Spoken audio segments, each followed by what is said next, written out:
Hi viewers, welcome to metro style. வீடியோக்குள்ள போகிறதுக்கு முன்னாடி மெட்ரா ஸ்டைலை சப்ஸ்கிரைப் பண்ணாதவங்க சப்ஸ்கிரைப் பண்ணிட்டு கொஞ்சம் சப்போர்ட் பண்ணுங்க. வாங்க வீடியோக்குள்ள போகலாமா? கார்த்திகை விதி சீரியல்ல என்ன நடக்குதுன்னு பார்க்கலாமா? ஊர் மக்கள்லாம் சேர்ந்து இந்த ராஜ சேதுபதியோட குடும்பனால தான் கும்பாபிஷேகம் நடக்காததுக்கு காரணம் அவங்க குடும்பம் தான் அப்படின்னு சொல்லிட்டு ஒரு பழிய போட்டாங்க. அதை தொடர்ந்து கும்பாபிஷேகம் எப்ப நடக்க போகுதுன்னு யாருமே தெரியல. அதுக்காக தான் நம்ம ராஜ சேதுபதி வந்து கோயிலுக்கு போயிட்டு கும்பாபிஷேகத்தை எப்ப நடத்தலாம் அப்படின்னு சொல்லிட்டு தேதி குறிக்க போயிட்டு இருக்காங்க. ராஜ சேதுபதி, கார்த்தி, அப்புறம் ஊர் தலைவர்கள்லாம் உட்காந்து பேசிட்டு இருக்காங்க. இந்த கும்பாபிஷேகத்தை எப்ப நடத்தலாம் அப்படின்னு சொல்லிட்டு தேதி குறிக்கிறதுக்காக கலந்து பேசிட்டு இருக்காங்க எல்லாருமே. ராஜ சேதுபதி சொல்றாங்க, இந்த ஊருக்கு நல்ல காலம் பிறக்க போகுது. இவ்வளவு நாள் இந்த ஊர்ல நடக்காத இந்த கும்பாபிஷேகத்தை நம்ம வந்து தடபுடலா நடத்தி காமிச்சிடணும். அதுக்காக ஒரு நல்ல நாள் குறிக்கணும் அப்படின்னு சொல்லி பேசிட்டு இருக்காங்க. அதுக்கு என்ன ராஜ சேதுபதி, நல்ல நாள் தானே குறிச்சிட்டா போகுது. உடனே ஊர்ல உள்ளவங்க பெரியவங்க எல்லாம் சொல்லிட்டு இருக்காங்க, சரிங்க ஐயா, நீங்க என்ன சொன்னாலும் சரிதான். எப்ப நடத்தலாம், எந்த தேதியில நடத்தலாம்னு நீங்களே சொல்லிடுங்க ஐயா அப்படின்னு சொல்லிட்டு இருக்காங்க ஊர்ல உள்ளவங்க. அப்புறம் என்ன ராஜ சேதுபதி, ஊர் மக்களே சொல்லிட்டாங்க, நல்ல நாளா குறிச்சிடுங்க. உடனே ராஜ சேதுபதி சொல்றாங்க, பூசாரி ஐயா சொல்லட்டும், அவர் சொன்ன தேதியிலேயே குறிச்சிடலாம் அப்படின்னு சொல்லிட்டு பேசிட்டு இருக்காங்க. உடனே ராஜ சேதுபதி சொல்றாங்க, என்னோட பேரன் தான் எனக்கு எல்லாமே. அது மட்டும் இல்லாம இந்த கும்பாபிஷேகத்தை முன்னாடி இருந்து நடத்த போறதே அவன் தான். அவன் கிட்ட ஒரு வார்த்தை கேட்டுக்கிற அப்படின்னு சொல்லிட்டு இருக்காங்க ராஜ சேதுபதி. அடடா, தன்னுடைய பேரனுக்கு எவ்வளவு மரியாதை கொடுக்குறாங்க பாத்தீங்களா? ராஜ சேதுபதி வந்து கார்த்தியை கூப்பிட்டு சொல்றாங்க, என்னப்பா கார்த்தி, பூசாரி ஐயா சொன்ன தேதியிலேயே கும்பாபிஷேகத்தை நடத்திடலாம்ல அப்படின்னு சொல்லிட்டு அவர்கிட்ட ஒரு வார்த்தை கேட்டுட்டு இருக்காரு. நீ என்னப்பா சொல்ற கார்த்தி, சொல்லுப்பா உன்னுடைய விருப்பத்தை அப்படின்னு சொல்லி கேட்டுட்டு இருக்காங்க. உடனே கார்த்தி சொல்றாங்க, தாத்தா நீங்க என்ன முடிவு எடுக்கிறீங்களோ அதுதான் என்னோட முடிவும் கூட. நீங்க என்ன சொல்றீங்களோ அப்படியே நடத்திடலாம் அப்படின்னு சொல்லிட்டு இருக்காங்க கார்த்தி. இது கார்த்தி அவங்க தாத்தாக்கு கொடுக்குற மரியாதை. நம்ம ராஜ சேதுபதியும் சரிப்பா அப்படின்னு சொல்லிட்டு இருக்காங்க. உடனே அங்க உள்ள தலைவர்கள்லாம் சொல்றாங்க, அப்புறம் என்ன, நம்ம ராஜ சேதுபதி ஐயாவோட குடும்பம் முன்னாடி நின்று இந்த கும்பாபிஷேகத்தை நல்லபடியா நடத்தி வைக்க போறாங்க. எல்லாருக்கும் சந்தோஷம் தானே அப்படின்னு சொல்லி கேட்டுட்டு இருக்காங்க. ரொம்பவே சந்தோஷங்க. என்ன சிவனாண்டி, அங்கதானே நிக்கிறீங்க, சந்தோஷமா உங்களுக்கு? நம்ம சிவனாண்டியும் அந்த இடத்துல தான் நின்றுட்டு இவங்க பேசுறதெல்லாம் கேட்டுட்டு இருக்காங்க. ஆனா அமைதியா இருக்காரு. என்ன சிவனாண்டி, நீங்க வந்ததுக்கு எதுவும் பேசிட்டு போவீங்களே, எதுவும் பேசலையா? பாவம் சிவனாண்டிக்கு வெளிப்படையா எதுவும் சொல்ல முடியல போல. ஆனா மனசுக்குள்ள என்ன நினைச்சிட்டு இருக்காருன்னா, பேசுங்கப்பா பேசுங்க, நல்லா பேசிக்கோங்க. நீங்க தேதியை குறிங்க, நல்ல நாளை குறிங்க. ஆனா ஒரு விஷயம் மட்டும் உறுதியா சொல்லுவேன், நீங்க குறிச்ச தேதியிலயும் நடக்காது, நாள்லயும் நடக்காது. இந்த ராஜ சேதுபதி வந்து கும்பாபிஷேகம் நடக்கலன்னா உயிரை விட்டுறேன்னு சொல்லியிருக்காரு. அதுதான் எங்களுக்கு வேணும், அதை பார்க்க வேணாமா நாங்க? அதுக்காகவே இந்த கும்பாபிஷேகத்தை நடத்த விட மாட்டோம் அப்படின்னு சொல்லிட்டு மனசுல நினைச்சிட்டு இருக்கிறாரு சிவனாண்டி. சிவனாண்டி, நீங்க ரொம்ப மோசமானவருப்பா. ஒரு பக்கம் கும்பாபிஷேகம் எப்ப நடத்தலாம், எப்படி நடத்தலாம் அப்படின்னு சொல்லிட்டு ராஜ சேதுபதி குடும்பமே யோசிச்சுட்டு இருக்கா. ஆனா இந்த பக்கம் ஈஸ்வரி என்ன பண்ணிட்டு இருக்காங்கன்னா, நம்ம பொண்ணுக்கு எப்படி கல்யாணம் பண்றது, இவன் கிட்ட இருந்து எப்படி தப்பிக்கிறது அப்படின்னு சொல்லி யோசிச்சுட்டு இருக்காங்கப்பா. ஈஸ்வரி யார்கிட்ட இருந்து வேணாலும் தப்பிக்கலாம், ஆனா இந்த கார்த்தி கிட்ட இருந்து மட்டும் தப்பிக்கவே முடியாது. ஈஸ்வரி ஒரு பக்கம் வந்து புடவைய வந்து அவன் ஏலத்துல எடுத்துட்டானே அப்படின்னு சொல்லிட்டு ஒரு பக்கம் காண்டில் இருக்காங்க. இதெல்லாம் ஈஸ்வரி மனசுல வச்சுட்டு சந்திரகலாவை கூப்பிட்டு பேசிட்டு இருக்காங்க. பேசுங்க ஈஸ்வரி, அவங்க கிட்ட சொன்னாவது உங்க மனசு திருப்தியாவதா இல்லையான்னு பாப்போம். ஆனா இந்த ஈஸ்வரி மனசு விட்டு பேசுறதுக்காக சந்திராவை கூப்பிடல, பிளான் போடுறதுக்காக சந்திராவை கூப்பிட்டு இருக்காங்க. ஈஸ்வரி சொல்றாங்க, நாளைக்கு நடக்க போற நலங்கு ஃபங்க்ஷன்ல கண்டிப்பா அந்த கார்த்தி வரவே கூடாது.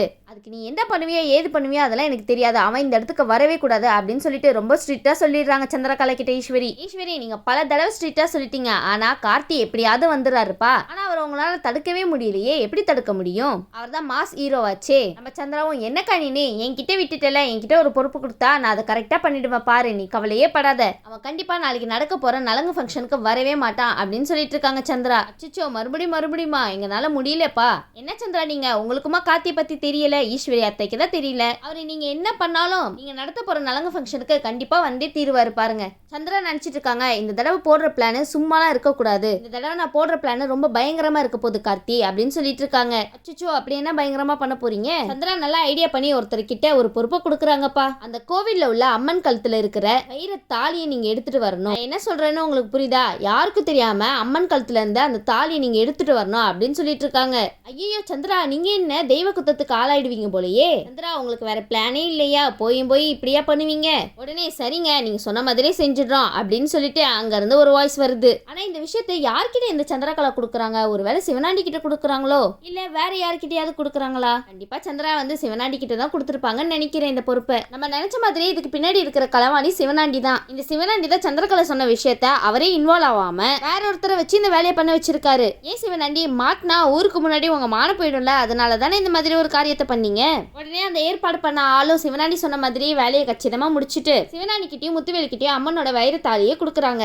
உடனே முத்துவேலு வந்து அந்த நகையை பார்த்து கேட்கறாங்க, இங்க பாத்தியாப்பா இது எவ்வளவு வெயிட்டா இருக்குன்னு, இதை போய் ராஜசேதுபதி கோயிலுக்கு கொடுத்துருக்கான் அப்படின்னு சொல்லிட்டு இருக்காங்க. உடனே சிவனாண்டி சொல்றாங்க, ஏ சித்தப்பு, இதோட மதிப்பு என்னன்னு தெரியுமா? நம்ம நினைச்சு பார்க்க முடியாத அளவுக்கு அவ்வளவு மதிப்பு தெரியுமா உங்களுக்கு அப்படின்னு சொல்லி கேட்டுட்டு இருக்காரு சிவனாண்டி. அது மட்டும் இல்லாம அந்த வைரத்துல பதிச்ச கல் இருக்கே பல லட்சம் போகும் அப்படின்னு சொல்லிட்டு இருக்காரு. என்ன சிவனாண்டி முத்துவேலு, இந்த வைர நகையை வச்சு வேற ஏதோ பிளான் போட்ட மாதிரி இருக்கு. கோயில்ல இருந்து நகையை திருடுனதே பெரிய தப்பு. அது மட்டும் இல்லாம அந்த நகையோட மதிப்பையே பத்தி பேசிட்டு இருக்கீங்க பாத்தீங்களா, அது அதை விட தப்பு. உடனே முத்துவேலு வந்து வாயை பொழுந்துட்டு, என்ன மாப்பிள்ள சொல்ற, கல்லுக்கே இவ்வளவு மதிப்பு இருக்கா?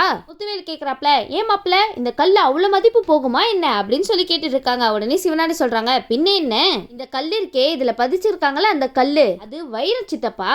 இப்ப தங்கம் என்ன விலை விக்குது, அப்ப வைரத்தை பத்தி சொல்லணுமா என்ன? அதுக்கு முத்துவேல் சொல்றாரு, ஆமாப்பா இருக்கும் இருக்கும், நீ சொல்றது கரெக்ட் தான் அப்படின்னு சொல்லிட்டு இருக்காங்க. உடனே அந்த இடத்துல கார்த்தியோட கார் வந்து நிக்குது. ஐயோ யாரோ வராங்க மாப்பிள்ள அப்படின்னு சொல்லிட்டு சிவனாண்டியும் முத்துவேலும் அங்க இருந்து ஓடிடுறாங்க. சீக்கிரம் போங்க, கண்டுபிடிச்சு பொழந்துட போறாரு. சிவனாண்டியும் முத்துவேலும் பேசிட்டே ஓடுறாங்க.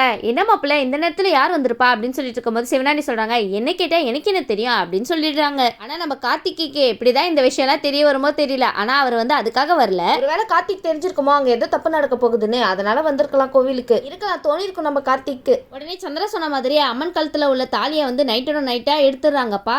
அட பாவீங்களா, சந்திரா தான் சொல்றாங்கன்னா உங்களுக்கு எல்லாம் எங்க புத்தி போகுது, நீங்களும் அப்படியே பண்ணுவீங்க. ஆனா அடுத்த நாள் கோவில்ல உள்ள அம்மன் சிலைக்கு பூஜை பண்ணலான்னு வேற இருந்துட்டு இருக்காங்க எல்லாருமே. இப்போன்னு பார்த்து இப்படி பண்ணிட்டு இருக்காங்களே இந்த சந்திரா. உடனே சந்திராக்கு கால் பண்ணி சொல்லிட்டு இருக்காங்க, நீங்க சொன்ன வேலையை கச்சிதமா செஞ்சு முடிச்சிட்டோம், இனி கவலைப்படாதீங்க, எல்லாம் கரெக்டா நடந்துருச்சு அப்படின்னு சொல்லிட்டு இருக்காங்க. உடனே சந்திராவும் கேக்குறாங்க, சரி அங்க உள்ளவங்க யார் கண்ணிலையும் நீங்க படல அப்படின்னு சொல்லி கேட்டுட்டு இருக்காங்க. பட்டு இருக்கணும், அப்புறம் இருக்கு கச்சேரி. அடுத்த நாள் கோவில திறக்கிறதுக்காக பூசாரி வராரு. பூசாரி திறந்து பார்த்துட்டு அவருக்கு ஷாக்கிங்னா சொல்ல முடியல. உடனே பூசாரி ஐயா அந்த இடத்துல கத்துறாங்க, ஐயோ அப்படின்னு சொல்லிட்டு. உடனே அங்க உள்ளவங்க எல்லாம் வந்து, என்னாச்சு பூசாரி ஐயா ஏன் இப்படி கத்திட்டு இருக்கீங்க அப்படின்னு சொல்லி கேட்டுட்டு இருக்கும்போது, இந்த மாதிரி அம்மன் கழுத்துல உள்ள தாலியை காணாப்பா அப்படின்னு சொல்லிட்டு இருக்காங்க. உடனே இந்த விஷயம் ராஜசேதுபதிக்கும் கார்த்திகாதுக்கும் போய் விழுது. இதை கேட்டுட்டு சும்மா இருப்பாங்களா? உடனே அந்த இடத்துக்கு வந்துடுறாங்க நம்ம ராஜசேதுபதியும் கார்த்தியும் வந்து கேட்டு இருக்காங்க பூசாரி ஐயா கிட்ட, என்னாச்சு பூசாரி ஐயா என்ன நடந்துச்சு அப்படின்னு சொல்லிட்டு இருக்கும்போது பூசாரி ஐயா சொல்றாங்க, காலையில கோவில வந்து திறக்கும் போது அம்மன் கழுத்துல உள்ள வைர தாலியை காணா அப்படின்னு சொல்லிட்டு இருக்காரு. கார்த்தி வந்து, என்ன பூசாரி ஐயா சொல்லிட்டு இருக்கீங்க, தாலியை காணாமா அப்படின்னு சொல்லி கேட்டுட்டு இருக்காரு. ஆமா கார்த்தி, பிரச்சனைக்கு மேல பிரச்சனை, எல்லாம் இந்த சந்திராவோட ஐடியா தான். ஒரு வழியா சந்திரா வந்து இவங்களை இந்த பிரச்சனையில மாட்டி விட்டுட்டு அங்க நலங்கு ஃபங்க்ஷனுக்காக ரெடி பண்ணிட்டு இருக்காங்க. அப்பதானே அவர் நலங்குக்கு வர மாட்டாரு, அதனாலதான் இந்த மாதிரி ஒரு காரியத்தை பண்ணிருக்காங்க சந்திரா. கார்த்தி அந்த இடத்துல சொல்லிட்டு இருக்காங்க, சரி யாரும் பதட்டப்படாதீங்க, நல்ல நேரம் முடியறதுக்குள்ள அந்த தாலியை நான் கண்டுபிடிச்சு கொடுத்துறேன் அப்படின்னு சொல்லிட்டு இருக்காரு. கார்த்தி, எப்படி கார்த்தி கண்டுபிடிப்பீங்க? கார்த்தி வந்து பூசாரி ஐயா கிட்ட கேட்டுட்டு இருக்காங்க, சரி இன்னும் நல்ல நேரம் முடியறதுக்கு இன்னும் எவ்வளவு நேரம் இருக்கு அப்படின்னு சொல்லி கேட்டுட்டு இருக்காங்க. உடனே பூசாரி ஐயா சொல்றாங்க, இன்னும் 1 மணி நேரம் தான் தம்பி இருக்கு அப்படின்னு சொல்லிட்டு இருக்காங்க. கவலைப்படாதீங்க பூசாரி ஐயா, கண்டிப்பா கார்த்தி கண்டுபிடிச்சிருவாரு. ஒரு பக்கம் அம்மனோட நகையை தேடி போயிட்டு இருக்காரு கார்த்தி. ஆனா இன்னொரு பக்கம் ஈஸ்வரி வந்து ரேவதிக்கு நலங்கு ஃபங்க்ஷனை ரெடி பண்ணிட்டு இருக்காங்க. ஈஸ்வரி வந்து நலங்கு ஃபங்க்ஷன்லாம் ரெடி பண்ணிட்டு இருக்கும் போது சந்திராவை கூப்பிட்டு கேட்டுட்டு இருக்காங்க, என்ன சந்திரா நான் சொன்ன வேலையை முடிச்சியா இல்லையா, கண்டிப்பா அவன் இந்த நலங்கு ஃபங்க்ஷனுக்கு வரமாட்டான்ல அப்படின்னு சொல்லி கேட்டுட்டு இருக்காங்க ஈஸ்வரி. உடனே சந்திரா சொல்றாங்க, அக்கா நீ கவலைப்படாத, அவன் கண்டிப்பா இந்த இடத்துக்கு வரவே முடியாது, அந்த மாதிரி ஒரு காரியத்தை பண்ணிருக்க அப்படின்னு சொல்லிட்டு இருக்காங்க. நீ வந்து இப்போதைக்கு எதுவும் கவலைப்படாதுக்கா, ரேவதியோட நலங்கு ஃபங்க்ஷனை நல்லபடியா முடிப்போம் அப்படின்னு சொல்லிட்டு இருக்கும்போது, அது மட்டும் இல்லாம அந்த டிரைவர் பைய கார்த்தியை பத்தி நினைச்சிட்டே இருக்கிறத ஃபர்ஸ்ட் தூக்கி போடு, அவனால கண்டிப்பா இந்த இடத்துக்கு வரவே முடியாது அப்படின்னு சொல்லிட்டு இருக்காங்க. உடனே வந்து சந்திரா கிட்ட கேக்குறாங்க, என்ன சந்திரா அப்படி என்ன பண்ண அப்படின்னு சொல்லி கேட்டு இருக்கும்போது சந்திரா சொல்றாங்க, அக்கா ஃபர்ஸ்ட் உன் பொண்ணோட நலங்கு ஃபங்க்ஷனுக்கு வரவங்களை கவனிக்கா, இந்த விஷயத்தை தான் நீ என்கிட்ட விட்டுட்டல, இதை பத்தி கவலையே படாத, நான் பாத்துக்கிறேன், அவன் கண்டிப்பா வரமாட்டான், அந்த தைரியத்தோட போ அப்படின்னு சொல்லிட்டு இருக்காங்க. ஆமா ஆமா சந்திரா, உங்களுக்கு இருக்கு வேட்டு, கார்த்திக்கு மட்டும் தெரியட்டும், இதெல்லாம் நீங்க தான் பண்ணீங்கன்னு, அப்புறம் இருக்க உங்களுக்கு டண்டனக்கா டனக்கு டக்கான்னு. ஈஸ்வரிக்கு உங்க மேல நம்பிக்கை இல்லைன்னு நினைக்கிறேன் சந்திரா, அதனால தான் திரும்பி திரும்பி கேட்டுட்டு இருக்காங்க. மறுபடியும் சொதப்பிட்டீங்கன்னா அவங்களுக்கு தானே பிரச்சனை, உங்களுக்கா பிரச்சனை. கார்த்தி வந்து இன்னொரு பக்கம் யோசிச்சுட்டே இருக்காங்க, அம்மன் கழுத்துல இருந்து யார் தாலி எடுத்திருப்பா, இந்த மாதிரி விஷயத்தெல்லாம் பண்றது யாரு அப்படின்னு சொல்லிட்டு யோசிச்சுட்டே தேடி போயிட்டு இருக்காங்க கார்த்தி கண்டுபிடிச்சிருவீங்களே சீக்கிரம், உங்களுக்கு டைம் கம்மியா தான் இருக்கு. ஒரு பக்கம் சிவனாண்டி சும்மா இல்லாம நல்ல நேரம் முடியறதுக்கு இன்னும் கொஞ்ச நேரம் தான்ப்பா இருக்கு, இன்னும் உங்க பேரன் வரலையா அப்படின்னு சொல்லிட்டு ராஜசேதுபதி கிட்ட கேட்டுட்டு இருக்காங்க சிவனாண்டி.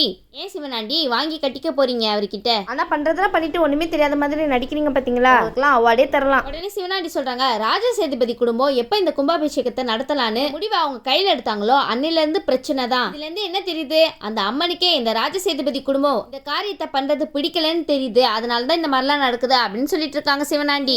இது எப்படி உங்களுக்கு தெரியும், உங்களுக்கு யாராவது பின்னாடி தூது அனுப்புனாங்களா என்ன இந்த மாதிரி எல்லாம் பேச சொல்லி? உடனே அங்க உள்ளவங்க எல்லாம் சொல்றாங்க, என்னப்பா நீ இந்த மாதிரிலாம் பேசிட்டு இருக்க, இந்த மாதிரிலாம் பேசக்கூடாதுப்பா அப்படின்னு சொல்லிட்டு இருக்காங்க. ஆமாங்க, இதுல இருந்து என்ன தெரியுது உங்களுக்கே தெரிய வேணாமா என்ன, நான் சொல்லிதான் தெரியும் தெரியணுமா அப்படின்னு சொல்லி கேட்டுட்டு இருக்காரு சிவனாண்டி நீங்க ஒன்னும் சொல்ல வேணாம், அமைதியா இருந்தாலே போதும் அந்த இடத்துல. உடனே ராஜசேதுபதி சொல்றாங்க, இன்னும் கொஞ்ச நேரத்துல என் பேரை அம்மன் தாலியை கண்டுபிடிச்சு உங்க கையில வந்து கொடுக்கதான் போறா பூசாரி ஐயா அப்படின்னு சொல்லிட்டு இருக்காரு. ராஜசேதுபதி நீங்க ஒன்னும் கவலைப்பட்டுக்காதீங்க, கண்டிப்பா கார்த்தி அம்மன் தாலியோட தான் வருவாரு, உங்களை எந்த இடத்துலயும் தலைகுனிய விட மாட்டாரு, கவலைப்படாதீங்க. பேசுறவங்க பேசிட்டே தான் இருப்பாங்க, ஆனா நம்ம கார்த்திக்கு பிரச்சனை மேல பிரச்சனை தலையில வந்து விழுந்துட்டே இருக்கு. நம்ம கார்த்திக்கு அங்க நலங்கு ஃபங்க்ஷன் நடக்கிறது தெரியுமா தெரியாதா? மயில் வாங்கணும் ஃபோன் பண்ணி சொல்லலையா கார்த்திக்கு? சீக்கிரம் ஃபோன் பண்ணி சொல்லுங்க, அப்பதான் கார்த்தி சீக்கிரமா இந்த பிரச்சனையை முடிச்சுட்டு அந்த நலங்கு ஃபங்க்ஷனே தடுக்க வருவாரு. சரி, கார்த்தி வந்து அம்மன் தாலியை கண்டுபிடிக்கிறாரா? அது மட்டும் இல்லாம ரேவதிக்கு நடக்கிற நலங்கு ஃபங்க்ஷன்ல போய் என்ட்ரி தராரான்னு வெயிட் பண்ணி பார்க்கலாம். இந்த வீடியோ உங்களுக்கு பிடிச்சிருந்துச்சுன்னா மறக்காம மெட்ரஸ் லைக் பண்ணுங்க, ஷேர் பண்ணுங்க, சப்ஸ்கிரைப் பண்ணிடுங்க. தேங்க்யூ.